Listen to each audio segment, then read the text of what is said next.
Suzuka gave us one of those moments that stops you in your tracks because when Lewis Hamilton says his Ferrari had less power than Charles Leclerc's, that is not the kind of complaint you just brush aside and move on from.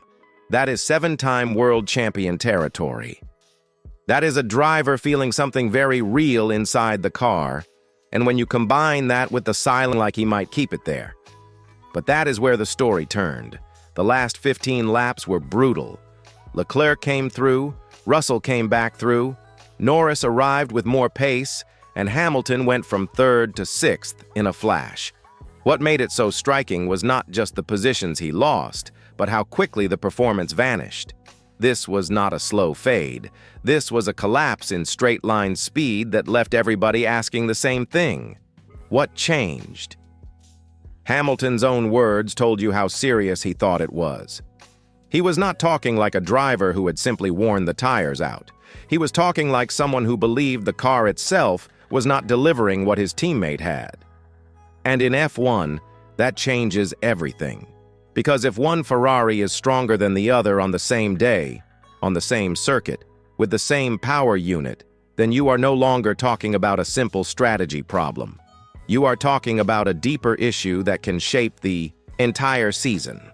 So the question is simple. Was this really just about race management? Or was Hamilton right to feel that something was off?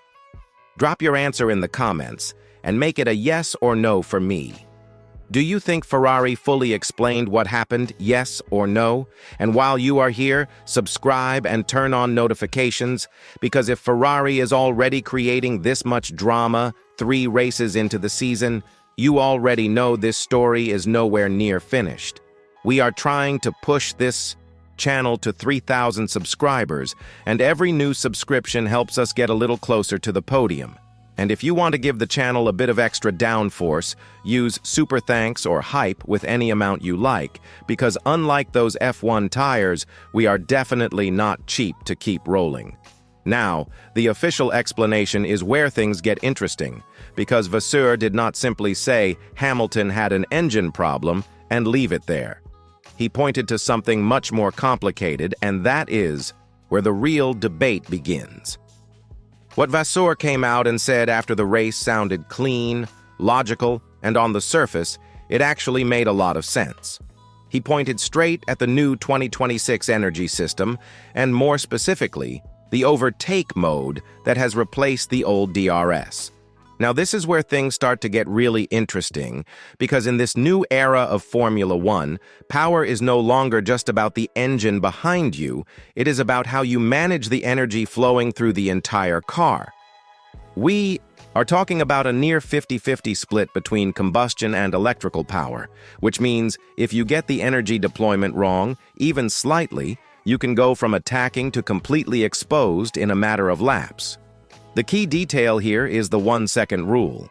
In 2026, if you are within 1 second of the car ahead, you unlock that extra electrical boost. If you fall outside that window, you lose it. Simple on paper, but brutal in execution. According to Vasseur, this is exactly what happened to Hamilton. Once he lost that critical gap to the car in front, the overtake mode disappeared, and suddenly he was relying on baseline power alone. And that is where the problem snowballed, because without that boost, he could not close the gap again. And because he could not close the gap, the system stayed locked out.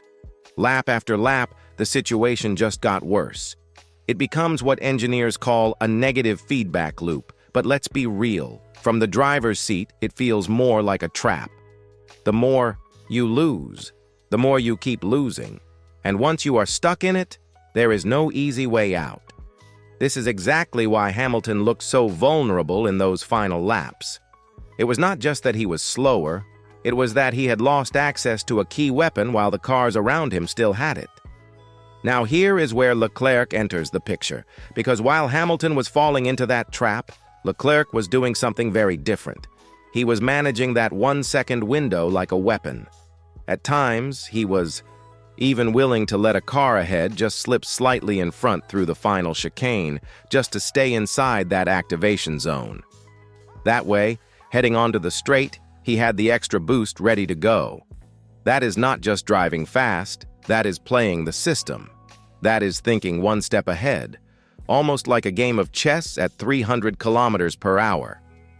And this is where I want to bring you into the conversation, because this is a big one. Do you think this is simply Leclerc adapting faster to the new rules? Or do you think Hamilton is being let down by the way Ferrari is setting up his side of the garage? Let me know in the comments, because this is exactly the kind of split that can define a season. The deeper point here is that the 2026 cars demand a completely different mindset. You cannot just drive flat out and expect the car to give you everything anymore.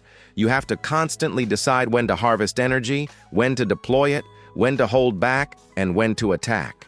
Every straight becomes a decision. Every braking zone becomes part of a bigger strategy. And the twist is, the driver now carries much more of that responsibility.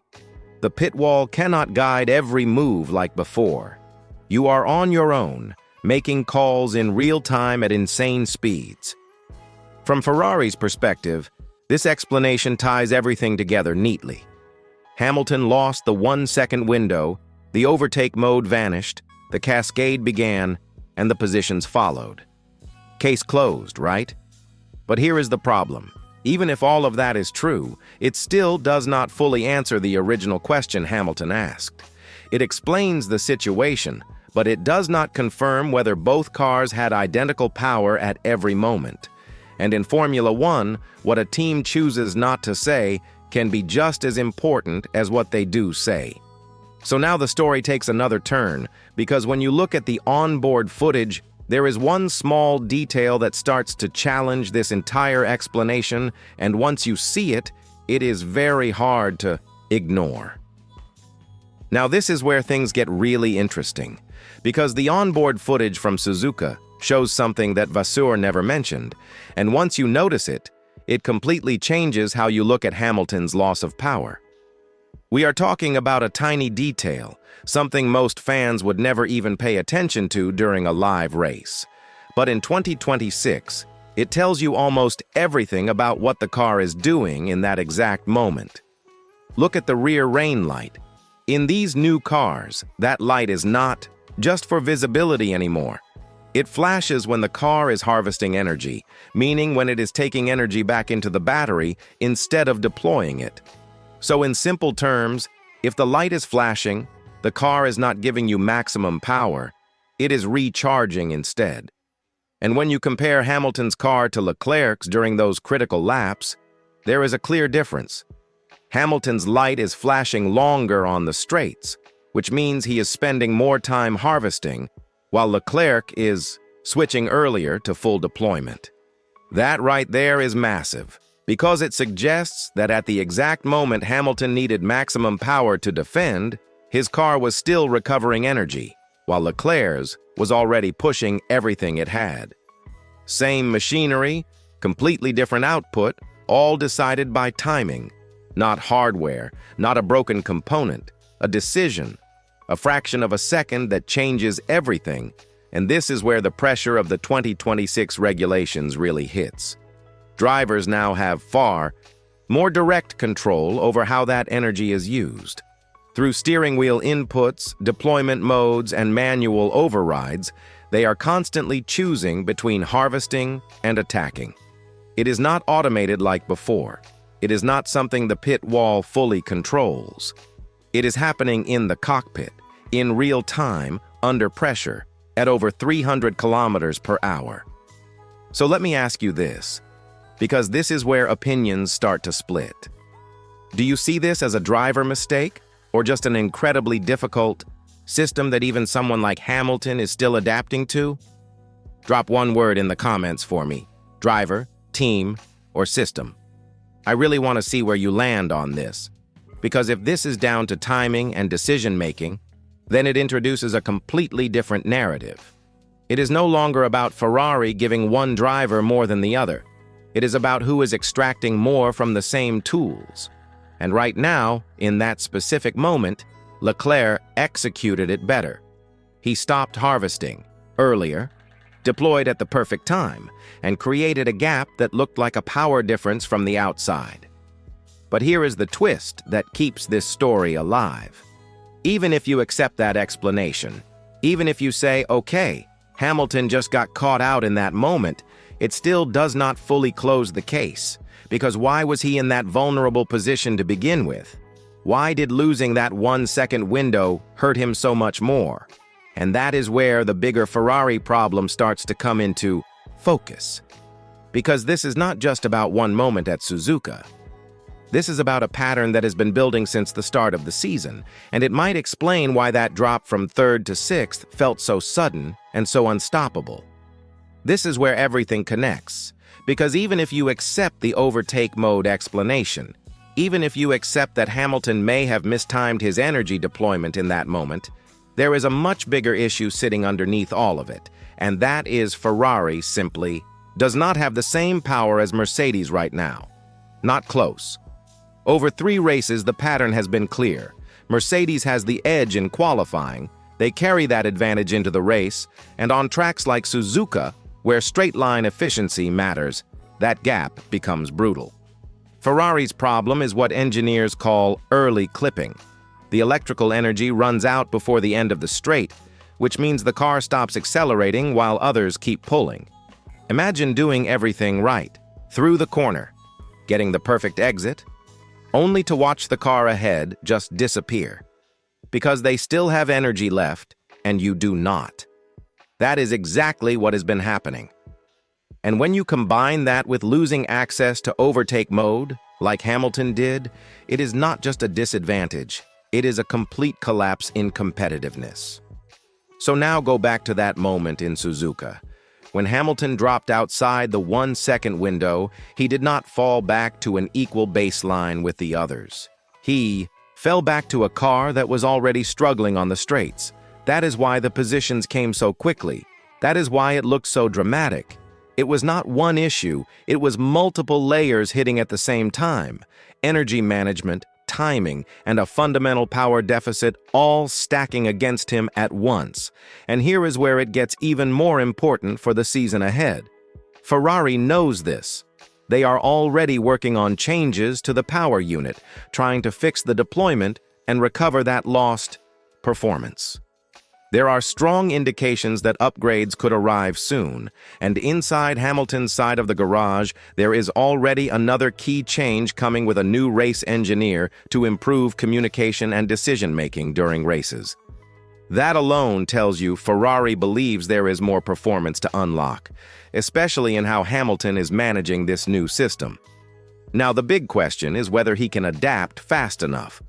Because on the other side of the garage, Leclerc is already showing signs that he is getting on top of this 2026 energy game. The points are almost equal right now, which makes this battle even more intense, but if this trend continues, the gap could open quickly. And at the same time, Mercedes is not waiting around. They are setting the pace, race after race, forcing Ferrari to play catch-up. So let me put this to you as we wrap this up. Do you believe Ferrari can actually close this gap to Mercedes this season, or are they already fighting for second place at best? Drop your answer in the comments, because this is the kind of turning point that defines an entire championship. And if you want to stay on top of every twist in this story, make sure you subscribe and turn on notifications, because we are pushing hard toward 3,000 subscribers, and every single one of you makes a difference. And if you want to give this channel a little extra boost, think of it as adding some much-needed downforce. You can use super thanks or hype with any amount. It genuinely helps keep everything running, because unlike Ferrari right now, we cannot afford to run out of power when it matters most. So now it comes down to Miami, the upgrades, the new engineer, and whether Hamilton can unlock everything this car has to offer. Because if not, this Suzuka mystery might not be a one-off. It might be the warning sign of a much bigger problem.